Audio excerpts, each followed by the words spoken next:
Hello everyone, welcome back to my channel.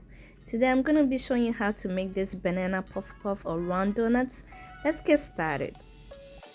We need 2 cups of self-rising flour, and if you don't have one, I'm gonna show you how to make one by yourself. Okay, so I have 2 cups of all-purpose flour. I'm just gonna be adding 2 1/4 teaspoons, that means half teaspoon of salt, and 3 teaspoons of baking powder. So if you're using 1 cup of all-purpose flour, then you're going to use 1.5 teaspoons of baking powder and 1/4 teaspoon of salt. I'm using 2 cups, that's why I'm using all this.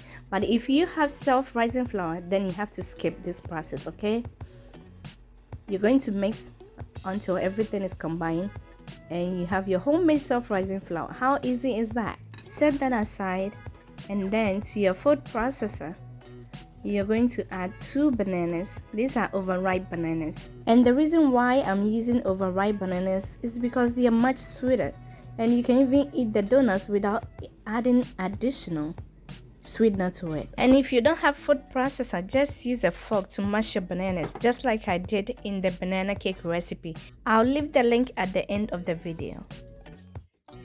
Now I'm going to be adding 1 cup of full fat yogurt. This is Greek yogurt. You can add any yogurt of your choice, non-fat, 2%, it doesn't make any difference. Okay, then you are going to blend this, and I don't want my bananas to be smooth, so just a few pulses and you'll be done. Less than 1 minute. Okay,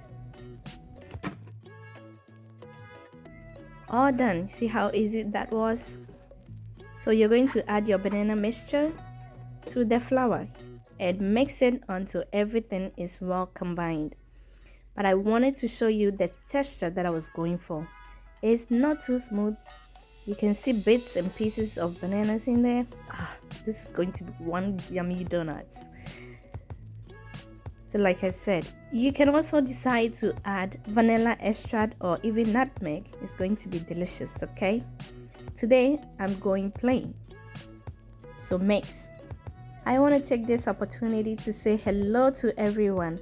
If today is your first time here, you are warmly welcome. Please hit that subscribe button, and also don't forget to share with every member of your contact list. Okay, and if you are an old subscriber, thank you so much. I wouldn't have been here without your help, so I appreciate you a lot. Now everything is well combined. Look at that. So in this cup, I just add, this is just a Ziploc bag. I'm going to scoop the butter in there, and the next thing is to fry. So scoop all your butter, and then you're going to cut the end, snip it with the scissors. Okay, now I'm just using a pair of scissors to snip the bag. Okay, you can also use a piping bag. Now use your kitchen scissors to cut your butter into the oil. Okay, just like you see me doing. If it starts to stick on the scissors, just dip it in the oil, and that is going to make it even more smoother for you. Okay, the only advice I have for you is to use a non-stick pan. This one gave me a headache. It was sticking to the bottom, and I did not want that.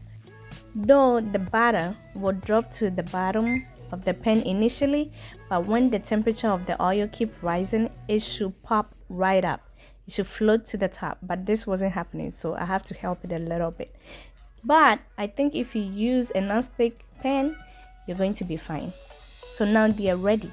Continue the process until you finish frying all the batch. Okay, place them on a paper lined plate or tray or whatever you're using. Then when they rest a little, coat them in granulated sugar, because we did not add any sweetness at all to the batter when we were making it. With me, the sweetness was okay, so some of them I did not coat them in sugar. And enjoy. Thank you for watching, and don't forget to subscribe.